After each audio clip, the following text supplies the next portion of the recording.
Hey there, welcome to another session of game analysis. My name is Bharat Divyang from Zugzwang Academy.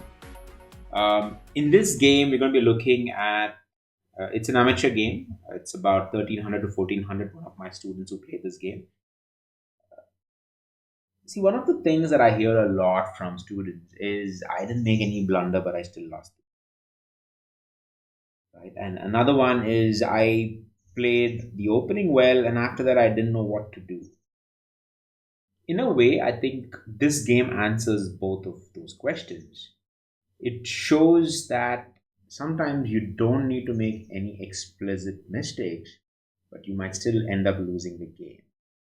And that is part of the beauty of chess, in that the kind of errors and mistakes also evolve, also kind of go to the next level. So, as a beginner, what you would consider to be a blunder is not something that you'll be making, but you might be making a higher level mistake, a higher level blunder. The the key differentiator for a higher level blunder is that when you do it, you don't even realize it's a mistake. So let me give you an example. So let's get started with this game. So e4, c6, nf3, d5. Caro can exchange, bishop pinning the knight, takes the knight, takes it back. Knight comes to attack the pawn. Knight c3. There are people who end up taking this pawn, but then that's just going to be exchange all over the place. So he refuses to do that. He defends the pawn first, then bishop to e3, supporting the pawn. More or less, you could say that the opening is complete for white. He just needs to castle, which he does right now. And black is also in a position to castle. Three minor pieces, decent development for both sides. White slightly better than black. And then comes the moment of rooks. Okay, so this is where we'll address the first question. So, or rather, the second question in the order in which I had explained it to you. Students who come back and say, I don't know what to do here. I've developed my pieces, I've castled, I've got even my rook into the file. What do I do here? What is my next step going to be? What should I be doing? So, this is one question. The other one is to basically say, I didn't make any blunder, but we'll come to that later. So here's what White decided to do. Black made a move. Not sure why, because he could have, if he wanted to move the pawn, he could have done it even without the rook coming there. But he opens himself for attack. All right. So the moment the knight came to a5, bishop attacks the rook. It's a gain of tempo in of sort, because once the knight moves out, there's no more attack on this, and this pawn is anyway defended by the rook, so the bishop is free to move around. He attacks the rook, rook goes back, which is a waste of move, waste of tempo. Black would have been better off moving here. Now, this is the kind of errors which is not typically not your blunder, but they will cost in terms of moves or tempo. I think one of the plan here for black was move the knight here, attack this pawn, and if you push the pawn, maybe attack this pawn. So to prevent all of that, preemptively the bishop comes back so that if he moves here, you capture it and get the pawn, kind of exchange it out. But he decides to take the bishop. Pawn takes it back. At this moment, you would never consider this to be a blunder or a mistake, but turns out this was actually a mistake of knight taking the bishop, giving the open c file to white as well. Okay, so he pushes the b5 pawn, trying to push it further, maybe create a triple pawn. So just one small push to prevent any counter attack, and also create a huge strength for white here, should a knight or a bishop ever end up there. Okay, asking for exchange, decides not to give it, instead pin the knight and threaten to kind of create a double pawn here. So he goes back. Knight comes out with the idea of opening up the c file, bishop back here. Now rook comes to c file. Now if you see the blunder that happened, so had he moved it here, he'd have had the file long time back. But now he had to move it here, and therefore giving an opportunity for white to contest it. Okay, and this is another move which turns out that it was a big blunder, and this is actually a strategic blunder.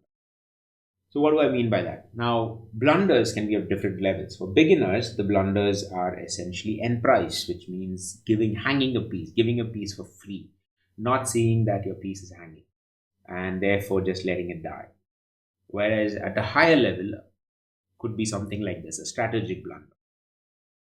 So while black had this plan of maybe moving the here or maybe moving the pawn here, he could have done a bunch of stuff which was plans that he wanted to do. What black did not realize was the game was shifting to the queen side. And with all the pieces moving to the queen side, the piece which is on the hedge file, that to a knight, is going to take forever to get back into, which is what he failed to see. How does that happen? So take it, force the queen to take it, bring the other rook tanks to the knight and the bishop, supporting the rook on c1. Queen comes out, again giving tempo that the rook is able to attack the queen. Queen goes back, and queen to c3, therefore solidifying the entire control of the c. This is a battery. The queen and rook have created a battery to completely attack the c file, and which means the action is moving from the king side to queen side, and black is kind of left with only one piece, which is the bishop, and he tries to exchange that out. So while this might look like, hey, there's no big blunder happening here, this is an error because now it's a 4. So even if black realizes that the pawn is also under attack, there's no way he can defend both queen and pawn, and therefore he has to end up losing one of them. And when he comes back, he realizes that he has to lose the other one as well. And all of a sudden, from nowhere, within a matter of about 5 to 10 moves, white is solidly in an advantageous position, thanks to a couple of small wrong maneuvers by black. One of them being a strategic error of the knight going to h7.